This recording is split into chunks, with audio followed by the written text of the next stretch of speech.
రిజర్వేషన్కు కల సహకారం అవుతున్న నేపథ్యంలో మహిళలు సంతోషాన్ని వ్యక్తం చేస్తున్నారు.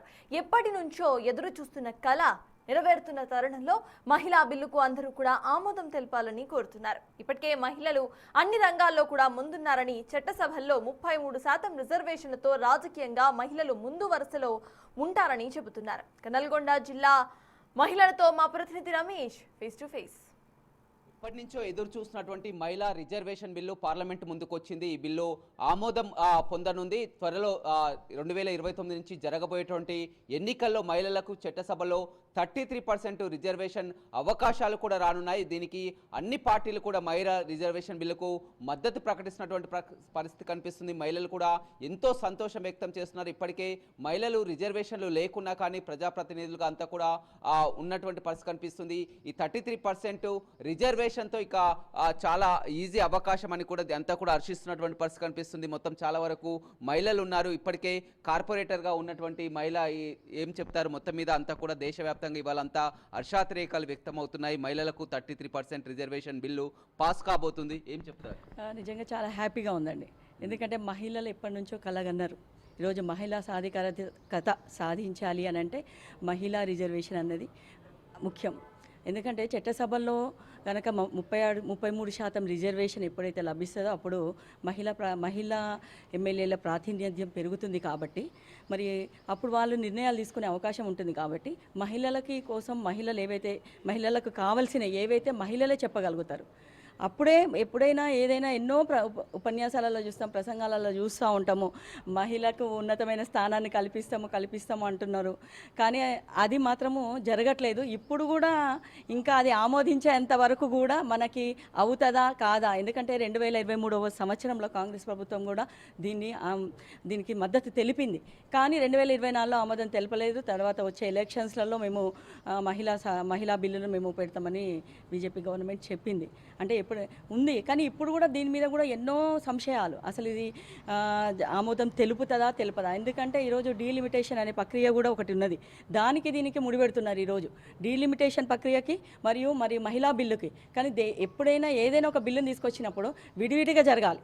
అందరూ ముందు ఒక బిల్లును మనం తీసుకొచ్చినప్పుడు మనం విపక్షాలతోటి మాట్లాడాల్సిన అవసరం ఉంది. ప్రజల అభిప్రాయాన్ని తెలుసుకోవాల్సిన అవసరం ఉంది. ఈరోజు ఈ బిల్లు వల్ల ఉపయోగాలు ఏంటియో తెలియాల్సిన అవసరం ఉన్నది. ఈరోజు తర్వాత సెన్సెక్స్ అన్నిటికంటే ముఖ్యంగా జనాభా గణన జరిగినాక జరగాలి. కానీ ఈరోజు చెప్పుతున్నది ఏంటంటే ఈ డీలిమిటేషన్ ప్రక్రియలో కూడా 2011 ప్రకారం తీసుకుంటామని చెప్తూ ఉన్నారు. కానీ 2026లో జనాభా ఎంత పెరిగిందండి? ఈరోజు అది తీసుకోవాలి కదా. ముందు చేయాల్సింది సెన్సెక్స్. కానీ ఆ సెన్సెక్స్ని చేసామని ఫస్ట్ మహిళా బిల్లును పెట్టినప్పుడైనా, డీలిమిటేషన్ ప్రక్రియ పెట్టినప్పుడైనా సెన్సెక్స్ని తీసుకుంటామని చెప్పిండు. కానీ అది ఇప్పుడు చేయట్లేదు. 2011 మేము బేస్ చేసుకుంటామని చెప్తూ ఉన్నారు. నిజంగా చెప్పాలంటే 2011లో చేసింది ఎప్పుడుదండి? అది 2003లో కావచ్చు. 2003లో 2008లో చేసిందని 2011. అంటే అప్పటి జనాభా ఇప్పటి జనాభా, మన జనాభా 130 కోట్ల జనాభా పోయింది. 100 కోట్ల జనాభా నుంచి మరి 30 కోట్ల జనాభాకి ప్రాతినిధ్యం ఏది? మరి అది తీసుకుంటే ఎట్లా? ఇంకొకటి డీలిమిటేషన్ ప్రక్రియలో ఇంకొకటి కూడా తేడా ఉన్నది. ఎందుకంటే జనాభా స్థిరత్వం కోసము, జనాభా నియంత్రణ కోసము దక్షిణాది రాష్ట్రాలకు ఈరోజు అన్యాయం జరుగుతుంది. ఎందుకంటే జనాభా నియంత్రణనేమో దక్షిణాది రాష్ట్రాలు పాటించినాయి, ఉత్తరాది రాష్ట్రాలు పాటించలేదు. మరి వాటికి చేసుకుంటే ఈరోజు ఎవరికి ఎక్కువ సీట్లు పెరుగుతాయండి?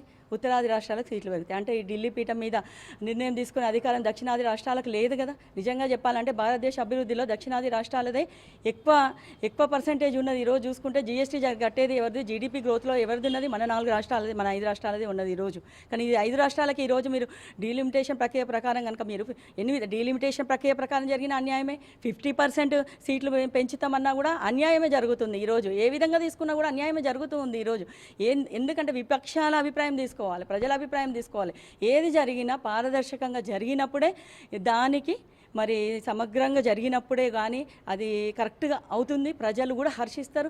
ఎవరైనా ఈరోజు ఏ గవర్నమెంట్లో అయినా విపక్షాలు ఉన్న వాళ్ళైతే, ఈరోజు కాంగ్రెస్లో ఉన్న నేనైతే ఎవరైతే కానీ మేము హర్షిస్తామో ఆమోదిస్తాము. కానీ మీరు చేసే ప్రక్రియ కరెక్ట్ లేదు. చెప్పేది ఒకటి, చేసేది ఒకటి. ఈరోజు మనం ఎవరైతే ప్రతులు వాళ్ళకి ఇచ్చిండంట, దీని గురించి అమెండ్మెంట్ ఇచ్చినప్పుడు, ఈ చట్టం గురించి ఇచ్చినప్పుడు అందులో 50% రిజర్వేషన్ లేదని చెప్తున్నారు వాళ్ళు. మరి ఏ బేస్ మీద ఇస్తున్నారు? ఈరోజు చెప్పేది ఒకటి, చేసేది ఒకటి ఉంటే ఏ చట్టాన్ని అమలు చేసినా కూడా అదైతే కరెక్ట్ కాదు. ఎందుకంటే దానికైతే ముడిపెట్టద్దు. నేను చెప్పేది ఏంటంటే మీ మహిళా చట్టాన్ని తీసుకొచ్చినప్పుడు 33% తీసుకొచ్చినప్పుడు దాన్ని స్పెషల్గా ఆమోదించండి. అంతేగాని డీలిమిటేషన్కి దీనికి లింక్ పెట్టి బీజేపీ గవర్నమెంట్ ఈరోజు ఏం చేయాలనుకుంటుందంటే ఈ బిల్లుతో పాటు ముడిపెట్టి ఆ బిల్లుని నేను ఆమోదం చెప్పాలంటే ఎక్కడ ఉందండి పారదర్శకత?